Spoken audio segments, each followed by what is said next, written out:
복음 토크 교회의 가르침 4편 삼위일체에 대하여 오늘도 복음 토크 시간이 돌아왔습니다. 원래는 지난주에 4편이 업로드되어 있는데요. 좀 개인적인 교회 사역이 바쁘기도 했고 또 이번 주제가 워낙 중요한 부분이다 보니까 좀 준비할 게 많더라고요. 그래서 참고하는 책들 보다가 한 주 늦었습니다. 많은 독자는 아니지만 그래도 죄송하고 또 감사하고 앞으로도 더 좋은 양질의 복음 토크 교회 가르침 준비하겠습니다. 자, 그럼 시작하겠습니다. 삼위일체의 신비, 하나의 본체 위에 새 위격을 세우다. 삼위일체의 단어 뜻 자체가 이거예요. 하나의 본체 위에 새 위격을 세우다. 근데 사실 이제 삼위일체 얘기를 하면요, 제일 먼저 나오는 얘기가 뭐냐면 삼위일체는 신비다.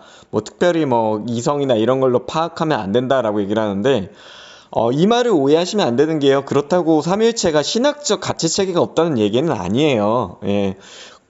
그런 가치 체계가 없이 이해를 수반하지 못하는 신앙을 막연하게 갖는다? 그것도 저는 옳지 않다고 생각해요. 예, 신앙은 우리에게 이해라는, 하나님은 우리에게 하나님의 뜻을 이해할 수 있는 도구를 줬고 그 이해의 폭을 넓히기 위한 신학적 체계들이 있어요. 물론 이것을 통해서 하나님의 삼위일체 신비를 다 알 수는 없지만, 그러나 우리가 믿는 삼위일체 하나님이 막연한 우리의 정치적 산물이라거나 잘못된 믿음이라거나 이런 게 아님을 좀 설명하는 게 이 시간에 우리의 목적이에요. 자, 먼저 우리 기독교 신앙이 가지고 있는 성부, 성자, 성령 하나님을 향한 믿음과 섬김이 어떻게 드러나는가? 말씀 한 절 읽고 시작할게요. 마태복음 28장 19절에서 20절 말씀입니다. 그러므로 너희는 가서 모든 민족을 제자로 삼아 아버지와 아들과 성령의 이름으로 세례를 베풀고 내가 너희에게 분부한 모든 것을 가르쳐 지키게 하라. 보일지어다 내가 세상 끝날까지 너희와 항상 함께 있으리라 하시니라. 아멘. 자, 삼위일체의 의미, 이제 요한일서 4장 16절 후반절에 하나님은 사랑이심이라 라고 이야기를 하지 않습니까? 예, 삼위일체 하나님 가장 중요한 거는 이 하나님은 본질상 사랑의 하나님이시다라는 데서 시작을 하는 거예요. 그래서 삼위일체의 의미 지금 4개로 나눴는데요. 동일한 인격은 아니나 한 하나님이시다. 그러니까 성부, 성자, 성령은 각자의 독립된 인격을 갖고 계시다라는 의미인 거예요. 그러나 그 가운데서 이 성부, 성자, 성령 하나님은 사랑의 관계성 안에 하나의 하나님을 이루고 계시다. 두 번째, 동질적이고 하나의 실체로 된 아버지와 아들과 성령이다. 이게 무슨 얘기냐면요, 성부, 성자, 성령은요, 동일한 신성을 가지고 계시고 그 동질이란 것, 하나의 동일한 신성을 가지고 계신 성부, 성자, 성령, 아버지와 아들과 성령이다, 이 의미인 거예요. 그리고 세 번째, 찬양과 예배받기에 합당하신 주님이시다. 우리의 경배의 대상이시다. 성경은요, 일괄적으로요, 계속해서 경배의 대상은 유일한 하나님이심을 강조해요. 근데 그 하나님, 그 경배의 대상이 바로 성부와 성자와 성령이시다. 예, 그러니까 이 성부, 성자, 성령은 한 하나님, 유일한 경배의 대상이 되신다라는 의미예요. 그리고 마지막으로 하나님 안에서 존재하시고 우리를 위해 나아가시는 주님, 이거 이따가 제가 다룰 건데요. 내재적, 하나님의 존재 본성으로 삼위일체시고 경륜적, 우리를 위해 일하시는 그 삼위일체, 이 내재적 삼위일체와 경륜적으로 동일한 존재의 삼위일체 하나님에 대해서 다룰 거예요. 이 부분은 너무 어렵고 사실은 복잡하기 때문에 간단하게만 다루겠습니다. 깊이 있는 연구를 하려면 한번 진짜 신학적으로 책들을 찾아보시는 게 좋아요. 이 내재적 삼위일체, 경륜적 삼위일체는 책으로도 나와 있어요. 자, 그러면 이제 그 자세한 사항들 나아가겠습니다. 첫 번째로요, 삼위일체 정치의 산물이라고 주장하는 분들이 있는데요, 그렇지 않아요. 삼위일체는요, 성경적인 신앙 고백이에요. 특별히 신약 성경에서의 고백을 통해서 볼 수 있는데요. 첫 번째로 예수님이 세례를 받으실 때 그 그리스도 예수의 권위가 어떻게 나타나는가, 마태복음 3장 16절에서 17절에서 그 모습이 나타나요. 제가 읽을게요. 예수께서 세례를 받으시고 곧 물에서 올라오실새 하늘이 열리고 하나님의 성령이 비둘기같이 내려 자기 위에 임하심을 보시더니 하늘로부터 소리가 있어 말씀하시되 이는 내 사랑하는 아들이요 내 기뻐하는 자라 하시니라. 아멘. 예수님께서 세례를 받으실 때 물론 세례는 세례 요한이 줬지만 그때 예수님의 권위가요 성령의 임재하심 그리고 하나님의 기뻐 말씀하심으로 인하여 나타났다.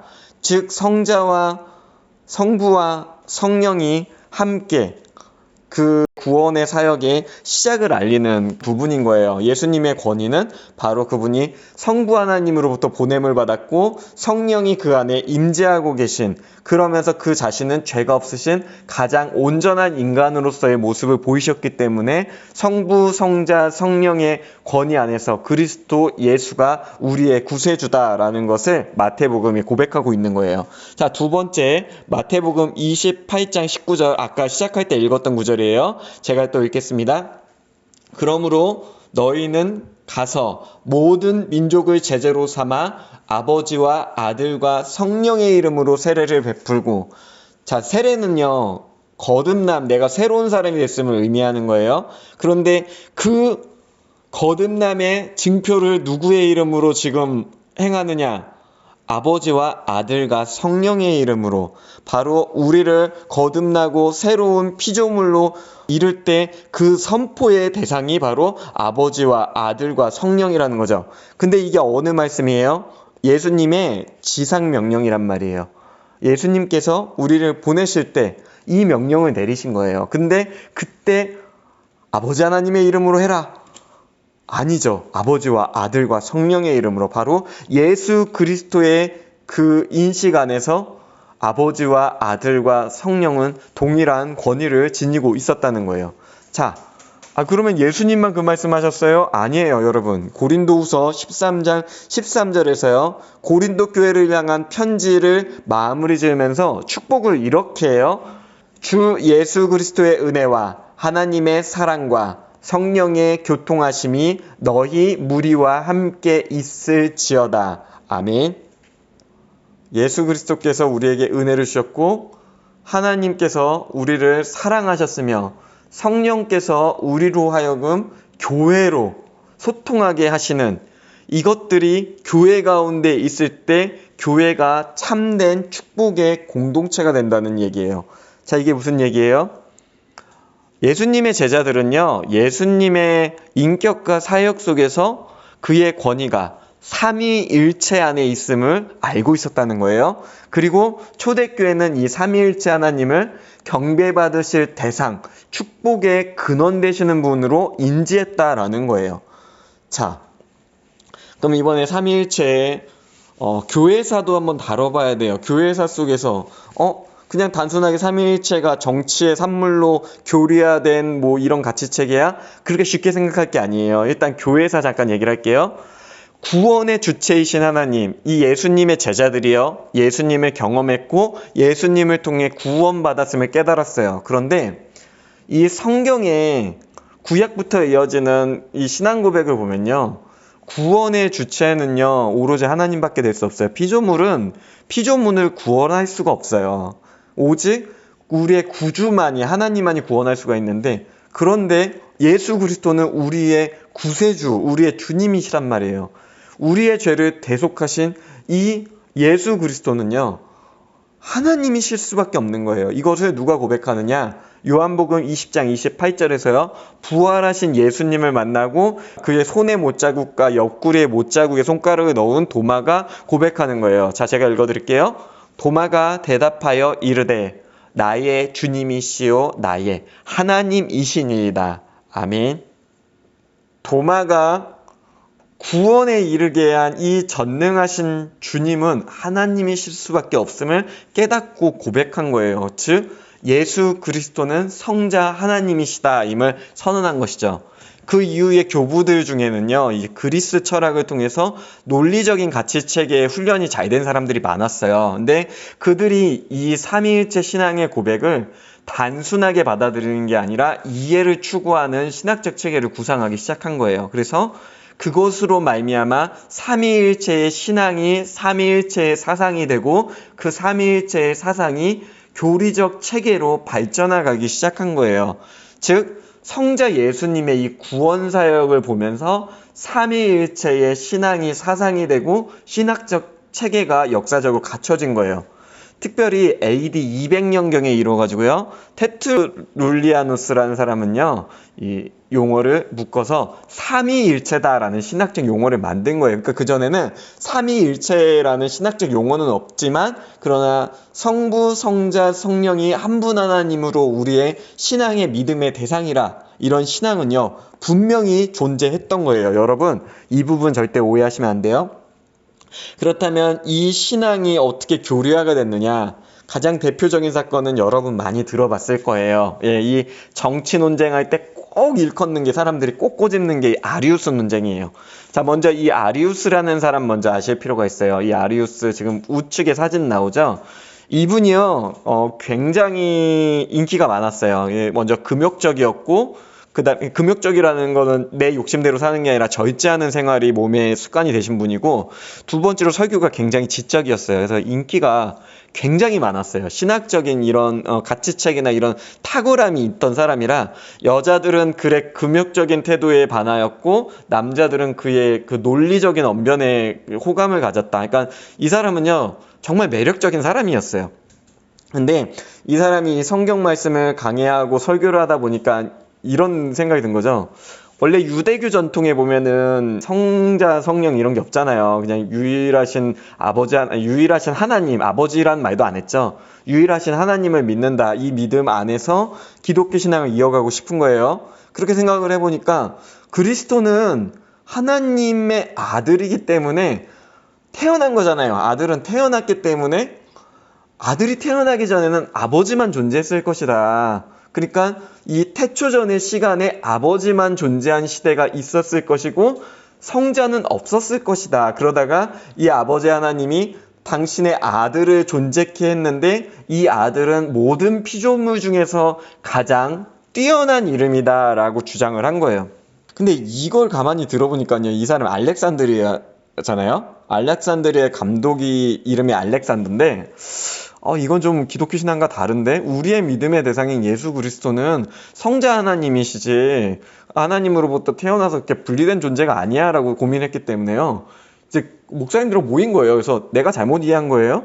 그러니까 같이 나눈 거죠. 같이 나누었는데 나눈 끝에 성경의 고백은 예수 그리스도와 성령을 동일한 하나님으로 고백하는 것이다. 예수 그리스도의 사역 속에, 예수 그리스도의 삶 속에 나타난 권위는 그 삼위일체 안에 나타난 것이다 라고 이걸 이해했고, 그것을 이제 아리우스한테 뭐 출교했다, 뭐 우리 지금 생각하는 뭐 너 죽어, 너 마녀 막 이런 거 아니에요. 이게 모여가지고 이게 성경의 고백입니다, 당신이 해가지고 사인을 받고, 나는 못하겠다, 아리우스가 이건 내 신앙이 아니다 해가지고요 출교한 거예요. 근데 출교를 했다고 뭐 죽이고 핍박하고 이런 거 아니에요. 예, 중세랑 분위기가 달라요. 예, 그냥 아리우스가 그럼 나 여기서 안 해. 그럼 동방으로 갔어요. 여기서 말하는 동방, 막 여러분 생각할 때 뭐 동양 생각하시면 안 되고요. 이제 터키 쪽에서 동쪽으로 가면 그 당시에 동방이라 그랬어요. 예.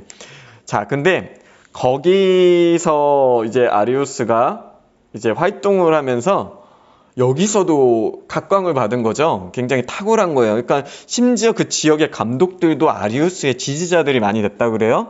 근데 이게 너무 퍼지는데 이제 교회 전반으로 봤을 때 이거는 우리 신앙이 아닌데, 그러니까 이게 문제가 된 거예요. 그래서 이제 당시의 황제는 사실 그 기독교 신앙이 이렇게 탁월하거나 이런 건 아니었는데, 이제 이 문제를 제기를 했고 니케아 공의회가 열렸어요. 니케아 공의회가 열렸는데 이 황제 사실은 신학은 잘 몰라. 그냥 싸우는 게 싫은 거예요. 그러니까 뭐 알아서 잘해라 하는데, 이제 목사님들의 그 주교님들의 얘기를 들어보니까 전반적으로 우리 기독교 신앙은 성부, 성자, 성령을 우리의 한 분 주님으로 모십니다. 그러니까 그럼 너희도 이번에 신앙 고백에 그걸 넣어. 그래서 이걸 하기로 했어요.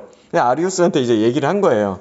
자, 우리는 이렇게 하기로 황제한테 승인이 났습니다. 여기에 사인을 해주십시오. 그런데 아리우스하고 그 추종자들이요, 난 동의 못하겠다. 나는 이거 내 신앙 아니다 해가지고요. 이거 사인하지 않았고요. 그래서 받은 징계가 이제 일루리아 지방으로 이제 추방당했다. 그러니까 짐 싸서 간 거죠. 예, 갔는데 사실 이걸로 끝난 게 아니에요. 이렇게 보면은 아유 아리우스 논쟁 아리우스 불쌍하네 뭐 근데 그게 그렇게 끝난 게 아니에요. 이게 점점 정치화되는데 이 깊이 들여다보면요 아리우스 일행이 이제 갔잖아요. 근데 갔는데 한 2년쯤 뭔가 생각을 했는지 와가지고 우리가 회개했다 다시 복귀시켜다오. 그냥 교회에서 그냥 보면 뭐 우리가 뭐 원수 진 것도 아니고 알겠습니다. 그러면 여러분 믿음을 회복했다니 환영합니다 해서 복귀를 했어요.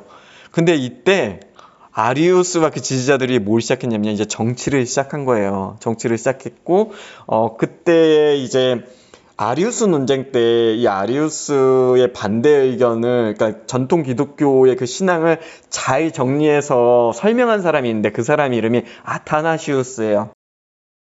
이제 아타나시우스는 이제 알렉산드리아에서 알렉산더 주교가 늙고 리키아 공의회 마치고 한 2, 3년 후에 늙어 죽어요. 그리고 나서 아타나시우스가 다음 주교가 됐는데 이 아타나시우스한테 이를 갈고 있었던 거예요. 그래가지고 아타나시우스한테 누명을 씌우는데 아타나시우스가 얼마나 사람이 정직하고 철저한지 흠을 잡을 게 없으니까 나중에 뭘 잡았냐면 황제에게 이렇게 그 공물을 바치잖아요. 공물을 바치는데 이제 아타나시우스가 설교 도중에 진정 우리의 주님은 하나님이시다 뭐 이런 얘기를 하면서 그거에 약간 흠잡힐 만한 게 있었던 거죠. 그거 가지고 엄청 크게 부풀린 거예요. 아타나시우스가 우리 황제에게 갖다 바치는 걸 반대했습니다. 아타나시우스 그냥 두면 안 됩니다. 근데 때마침 뭐 황제도 뭐 바뀌고 막 복잡했어요. 그 당시에 뭐 황제도 뭐 전쟁도 하고 기독교 사상 이교도도 막 수용하고 막 황제가 몇 번 바뀌면서 이 황제와 권력자들이요 아리우스를 굉장히 좋아했어요. 이 사람이 굉장히 언변도 좋고 술수도 좋으니까 그 사람의 말을 듣고 아타나시우스 누명을 씌워서 이 사람 파면도 당하고 귀양도 가고 그랬다가 다시 복귀도 했다가 또 파면당하고 3번을 파면당했다가 다시 복귀가 됐는데요.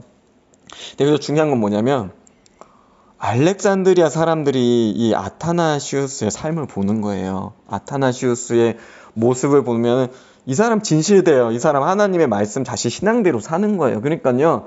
나중에는 알렉산드리아 주민들이 마지막에 그 귀양 갖고 그 파면당했을 때는 이 동네에서 폭동이 일어나요. 아타나시우스 하나님의 사람인데 어떻게 이렇게 할 수 있느냐 분노. 그러니까요 이제 정치적인 이슈에서 아타나시우스 이제 늙었고 뭐 알렉산드리아 주민들 아타나시우스 존경하니까 아타나시우스 노년에 주교로 복귀시키면 이 소란 이거 극복할 수 있다 이래가지고 복귀를 시켜요. 그래서 노년에 아타나시우스가 알렉산드리아의 주교로서 이제 생을 마치는데 이 사람은 아타나시우스는 늘 아리우스의 이 장난질에 당하는 입장이었어요. 그런데 여기서 되게 감사한 게 뭐냐면 그럼에도 그 안에 있는 성부와 성자 성령을 향한 사랑 그 일관성 모습 때문에요.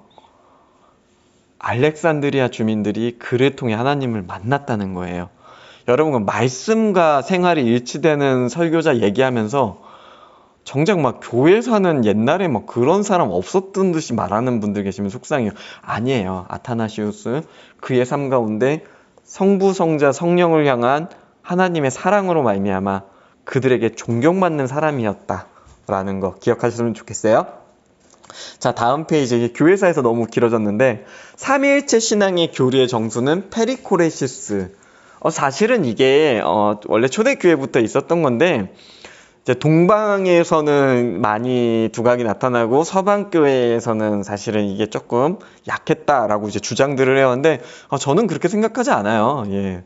페리코레시스 신앙은 계속해서 있었어요. 성부, 성자, 성령 하나님이 상호 간에 서로 안에 내재하시고 서로를 완전케 하시며 헌신함을 의미하는 용어예요. 그러니까 이렇게 하면 될 거예요. 성부, 성자, 성령은 독립된 인격의 하나님이시지만 신적인 사랑의 순환 속에서 한 분 하나님이 되신다. 그러니까 서로를 섬겨주고 사랑함으로 인하여 삼위일체의 그 사랑의 관계 안에 계신다라는 거 그렇게 이해하시면 좋아요. 이 옆에 이게 서방이 그러니까 우리나라 말고 외국교회에서는 이제 페리코레시스에 대해서 강조할 때 만든 이미지예요. 성부, 성자, 성령이 사랑의 모양으로 서로 안에서 함께 하는 모습을 상징한 마크인데, 사실은 이게 기독교 신앙의 정수를 나타낸 이미지인데 오히려 우리한테는 좀 낯설게 느껴지는 게 좀 속상할 정도로 굉장히 좋은 이미지라 제가 계속 설명에 계속 썼습니다.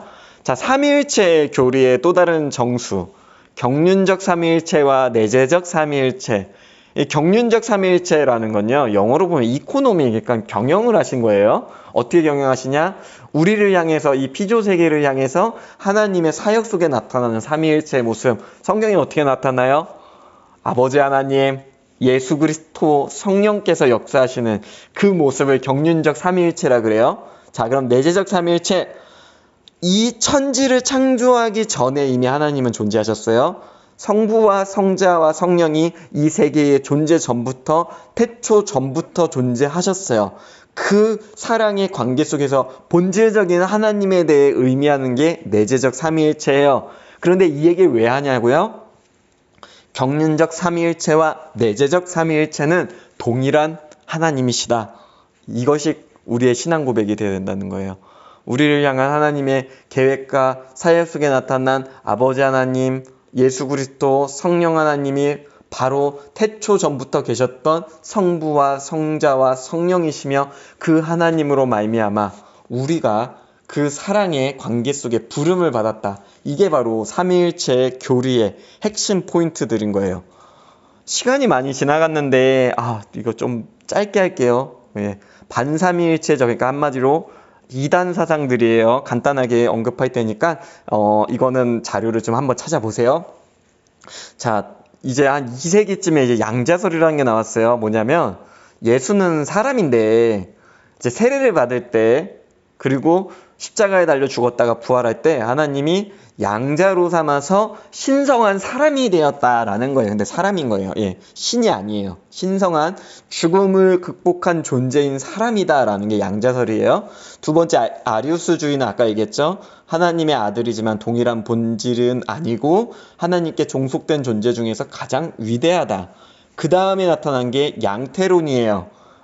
이거 굉장히 위험해요. 저는 지금 기독교 신앙에서 유명한 사람들 중에서도 이 양태론 추종하는 분이 계신데 차마 누구다 딱 집어서 말씀은 못 드리겠어요. 근데 심지어 신학교 교수 중에서도 양태론 지지하는 분이 계세요. 예, 그건 그러나 이단으로 정제된 겁니다. 뭐 제가 지금 교회 사역으로 말씀드리는 게 아니기 때문에 여러분한테 분명히 말씀드릴 수 있어요. 양태론. 그러니까 이게 한 분 하나님이 세 가지의 방식으로 자신을 나타난다는 거예요. 뭐 예를 들면 여러분 설명할 때 뭐 집에서는 아빠, 교회에서는 집사님, 권사님, 회사에서는 과장님인데 한 분 아버지다. 이거 아니에요. 이거 이단이에요. 이거 양태론이에요. 잘못된 신앙이에요. 예.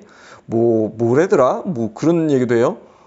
물이 때는 기체, 어느 때는 액체, 어느 때는 고체, 이게 하나님이다. 이거 아니에요. 이거 초대교회에서 가장 위험한 이단 중 하나예요. 예. 자, 그리고 세 번째, 삼신론. 이것도요, 신학적 사상가들이 여기서 많이 흔들려요. 이게 뭐냐면 세 분의 전능하신 하나님이 뚜렷하게 분리되지만 신적인 일과 계획을 하나로 공유하시는 존재다. 그러나 사실은 세 분은 다른 각자의 뚜렷한 전능함을 가지고 있는 신이다. 이게 삼신론인데, 이게 삼일체론에서 사실 삼신론이 굉장히 민감해요. 삼신론으로 빠지기 쉬운 요소들을 아슬아슬하게 붙잡고 있다. 이런 갈등들이 있다는 거 여러분 좀 기억해 주시고요. 하지만 중요한 건 삼신론은 기독교 신앙이 아니에요. 예, 이거 기억하셨으면 좋겠어요. 자, 마지막으로 삼위일체 신학이, 그럼 이 삼위일체 신학이 세상과 교회에 어떤 도움이 되나요? 몰트만이라는 신학자 살아계시죠? 아직도? 아니면 근래에 돌아가셨나요? 굉장히 그 독일의 유명한 신학자가 이제 사회적 삼위일체라는 걸 줬는데요. 저는 이거 굉장히 은혜로워요. 이게 뭐냐면 하나님이 본질적으로 성부, 성자, 성령 하나님이 사랑 안에서 삼위일체의 관계적 공동체로 존재하시는데, 이 관계적 공동체, 아까 그 페리코레시스에서 얘기했죠. 자신을 내어주고 서로를 높이며 헌신하는 사랑으로서 존재하시고 오늘날 우리 교회를 그 사랑 안에 초대하신다는 거예요. 그러니까 삼위일체의 본질은 뭐냐면 하나님의 형상을 지닌 우리 인간도요, 그 사랑의 공동체를 이뤄가며 삼위일체 하나님의 사랑에 동참하기 위해 지음받았고 그것을 행하는 것이 우리 존재의 목적이라는 거예요. 저는 맞다고 생각해요. 예. 교회는 삼위일체 하나님의 사랑에 동참하기 위해 우리는 그 사랑의 관계를 통해 서로의 하나님의 형상을 발견하고 서로를 높이며 헌신하는 존재로 이 땅 가운데 부름을 받았다. 이것이 삼위일체 신앙의 핵심이라 생각해요. 오늘 본의 아니게 조금 길게 되었고 제가 추상적이진 않았나 싶어요. 이게 사실은 쉽게 설명하는 게 실력이라고 얘기를 해요. 어렵게 얘기하는 건 책 읊으면 되는 거고 좀 어려운 용어들 함축적인 언어 단어 딱 던져서 네가 생각해 이래 버릴 수도 있는데 제 딴에는 제가 이해하는 걸 잘 풀려고 노력을 했는데 이게 또 함정인 게 뭐냐면 어설프게 풀다 보면은 막 잘못 전달될 가능성이 있어요. 제가 알고 있는 거 잘못 전달돼서 여러분의 신앙과 믿음에 이렇게 나쁜 영향을 끼칠까? 이건 제가 기도하면서 두려워하면서 전해야 하는 거고 여러분들 이 내용 가운데서 삼위일체 하나님의 그 의미가 여러분한테 좋은 것만 전달되고 바르게 성령님께서 여러분의 마음을 좀 해석해 주셔서 여러분에게 남았으면 하는 작은 바람을 가져봅니다. 예, 오늘 복음 토크 교회의 가르침 4편 여기까지 하겠습니다. 감사합니다.